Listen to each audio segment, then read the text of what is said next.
श्रीमद्भागवत महापुराण प्रथम स्कंद षोडशो अध्याय।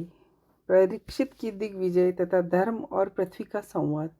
सूत जी कहते हैं, सोनक जी, पांडवों के महाप्रणाय के पश्चात भगवान के परम भक्त राजा परीक्षित श्रेष्ठ ब्राह्मणों की शिक्षा के अनुसार पृथ्वी का शासन करने लगे। उनके जन्म के समय ज्योतिषियों ने उनके संबंध में जो कुछ कहा था, वास्तव में वे सभी महान गुण उनमें विद्यमान थे। उन्होंने उत्तर की पुत्री इरावती से विवाह किया। उससे उन्होंने जनमेजय आदि 4 पुत्र उत्पन्न किए तथा कृपाचार्य को आचार्य बनाकर उन्होंने गंगा के तट पर 3 अश्वमेध यज्ञ किए, जिसमें ब्राह्मणों को पुष्कल दक्षिणा दी। उन यज्ञों में देवताओं ने प्रत्यक्ष रूप में प्रकट होकर अपना भाग ग्रहण किया। एक बार दिग्विजय करते समय उन्होंने देखा, शूद्र के रूप में कलयुग राजा का वेश धारण करके एक गाय और बैल के जोड़े को ठोकरों से मार रहा है। तब उन्होंने उसे बलपूर्वक पकड़कर दंड दिया। सौनक जी ने पूछा, महाभाग्यवान सूत जी, दिग्विजय के समय महाराज परीक्षित ने कलयुग को दंड देकर ही क्यों छोड़ दिया? मार क्यों नहीं दिया? क्यों राजा का वेश धारण करने पर भी था तो वह अधम शूद्र ही, जिसने गाय को लात से मारा। यदि यह प्रसंग भगवान श्री कृष्ण की लीला से या उनके चरण कमलों के मकर रंग रस का पान करने वाले रसिक महानुभाव से संबंध रखता हो तो अवश्य कहिए। प्यारे सूत जी, जो लोग चाहते हैं तो मोक्ष, परंतु अल्पायु होने के कारण मृत्यु से ग्रस्त हो रहे हैं, उनके कल्याण के लिए भगवान यम का आह्वान करके उन्हें यहाँ शामित्र कर्म में नियुक्त कर दिया। जब तक यमराज यहाँ इस कर्म में नियुक्त है, तब तक किसी की मृत्यु नहीं होगी। मृत्यु से ग्रस्त मृत्युलोक के जीव भी भगवान की सुधा तुल्य लीला कथा का पान कर सकेंगे। इसलिए महेश्वर ने भगवान यम को यहाँ बुलाया। एक तो थोड़ी आयु, दूसरे कम समझ। ऐसी अवस्था में संसार के मंद भाग विषयी पुरुषों की आयु व्यर्थ ही बीती जा रही है। नींद में रात और व्यर्थ के कामों में दिन। सूत जी ने कहा, जिस समय राजा परीक्षित कुरु जंगल देश में सम्राट के रूप में निवास कर रहे थे, उस समय उन्होंने सुना, मेरी सेना द्वारा सुरक्षित साम्राज्य में कलयुग का प्रवेश हो गया है। इस समाचार से उन्हें दुख तो हुआ, परंतु यह सोचकर कि युद्ध करने का अवसर हाथ लगा, वे उतने दुखी नहीं हुए। इसके बाद युद्धवीर परीक्षित ने धनुष हाथ में ले लिया। वे श्याम वन के घोड़ों से जुटे हुए सिंह की ध्वजा वाले सुसज्जित रथ पर सवार होकर दिग्विजय करने नगर से बाहर निकले।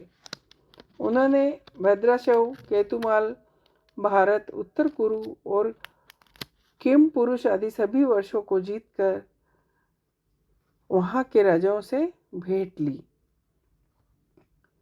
उन्हें उन देशों में सर्वत्र अपने पूर्वजों महात्माओं का सुयश सुनने को मिला। उन यशोगान से पद पद पर भगवान श्री कृष्ण की महिमा प्रकट होती थी। इसके साथ ही उन्होंने यह भी सुनने को मिलता कि भगवान श्री कृष्ण ने अश्वत्थामा के ब्रह्मास्त्र की ज्वाला से किस प्रकार उनकी रक्षा की। यदुवंशी और पांडवों में परस्पर कितना प्रेम था तथा पांडवों की भगवान श्री कृष्ण में कितनी भक्ति थी। जो लोग उन्हें ये चरित्र सुनाते, उन पर महामाना राजा परीक्षित बहुत प्रसन्न होते। उनके नेत्र प्रेम से खिल उठते और वे बड़ी उदारता से उन्हें बहुमूल्य वस्त्र और मणियों के हार उपहार में देते। वे सुनते कि भगवान श्री कृष्ण ने प्रेम परवश होकर पांडवों के सारथी का काम किया, उनके सभासद बने, यहाँ तक कि उनके मन के अनुरूप काम करने की उनकी सेवा भी की। उनके सखा थे, दूध भी बने। वे रात को शस्त्र ग्रहण करके वीरासन से बैठ जाते, शिविर का पहरा देते। इतना ही नहीं, अपने प्रेमी पांडवों के चरणों में उन्होंने सारे जगत को झुका दिया। तब परीक्षित की भक्ति भगवान के श्री चरण कमलों में और भी बढ़ जाती। इस प्रकार वे दिन दिन पांडवों के आचरण का अनुसरण करते हुए दिग्विजय कर रहे थे। उन्हीं दिनों उनके शिविर से थोड़ा दूर एक आश्चर्यजनक घटना घटी। धर्म बैल का रूप धारण करके एक पेड़ से घूम रहा था। एक स्थान पर उसके गाय के रूप में पृथ्वी मिली। पुत्र की मृत्यु से माता के समान उसके नेत्रों से आंसू आ रहे थे। उसके शरीर श्रीहीन हो गया था। धर्म पृथ्वी से पूछने लगा, कल्याणी कुशल से हो? तुम्हारा मुख कुछ मलिन हो रहा है, तुम श्रीहीन हो रही हो। मालूम होता है तुम्हारे हृदय में कुछ न कुछ दुख अवश्य है। क्या तुम्हारा कोई संबंधी दूर देश में चला गया जिसके लिए तुम इतनी चिंता कर रही हो? कहीं तुम मेरी चिंता तो नहीं कर रही कि अब इसके 3 पैर टूट गए, एक ही पैर रह गया? संभव है तुम अपने लिए शोक कर रही हो। अब शूद्र तुम्हारे ऊपर शासन करेंगे। तुम्हें इन देवताओं के लिए भी खेद हो सकता है जिन्हें अब यज्ञों में आहुति नहीं दी जाती, या प्रजा के लिए भी जो वर्षा न होने के कारण अकाल एवं दुर्भिक्ष से पीड़ित हो रही है। देवी, क्या तुम राक्षस शरीर के मनुष्यों द्वारा सताई हुई हो? विद्या अब कुकर्मी ब्राह्मण के चंगुल में फंस गई। आज के नाम मात्र के राजा तो 16 आने कलयुगी हो गए। आज की जनता खान पान वस्त्र स्नान नियमों का पालन न करके स्वेच्छाचार कर रही है।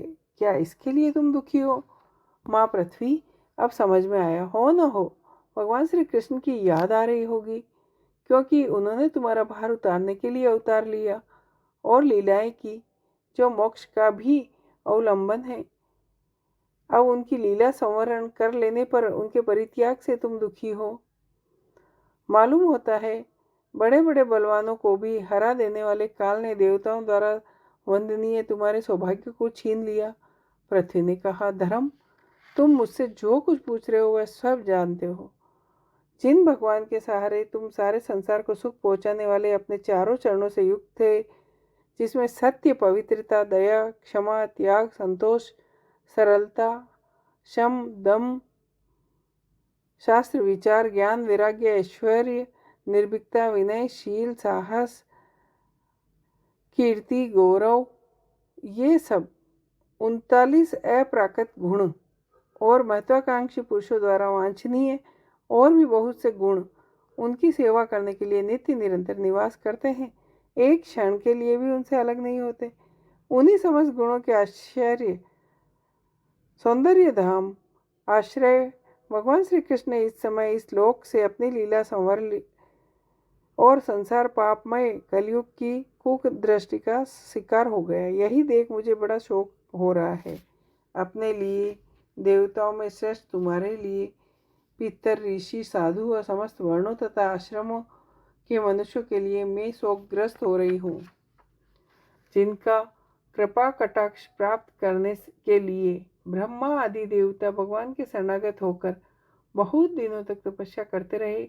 वही लक्ष्मी जी अपने निवास स्थान कमल वन का परित्याग करके बड़े प्रेम से जिनके चरण कमलों की सुभग छत्र छाया का सेवन करती है, उन्हीं भगवान के कमल, व्रज, अंकुश, ध्वजा आदि चिन्हों से युक्त श्री चरणों से विभूषित होने के कारण मुझे महान वैभव प्राप्त हुआ और मेरी तीनों लोकों से बढ़कर शोभा हुई।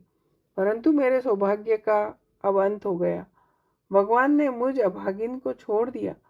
मालूम होता है मुझे अपने सौभाग्य पर गर्व हो गया था, इसलिए उन्होंने मुझे दंड दिया।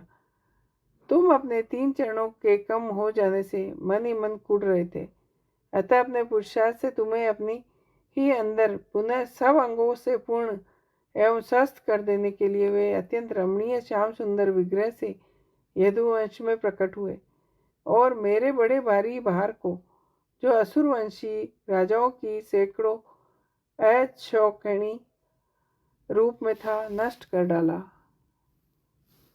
क्योंकि वे परम स्वतंत्र थे, जिन्होंने अपनी प्रेम भरी चितवन, मनोहर मुस्कान और मीठी बातों से सत्यभामा आदि मधुमयी मानिनियों के मान के साथ धीरज को भी छीन लिया और जिनके चरण कमलों के स्पर्श से मैं निरंतर आनंद से पुलकित रहती थी, उन पुरुषोत्तम भगवान श्री कृष्ण का विरह भला कौन सह सकती है। धर्म और पृथ्वी इस प्रकार आपस में बातचीत कर ही रहे थे। उसी समय राजा परीक्षित पूर्ववाहिनी सरस्वती के तट पर आ पहुँचे। इति श्रीमद्भागवते महापुराणे पारमहंस्याय संहिताय प्रथम स्कंदे पृथ्वी धर्म संवादो नामक 16वां अध्याय। जय हो।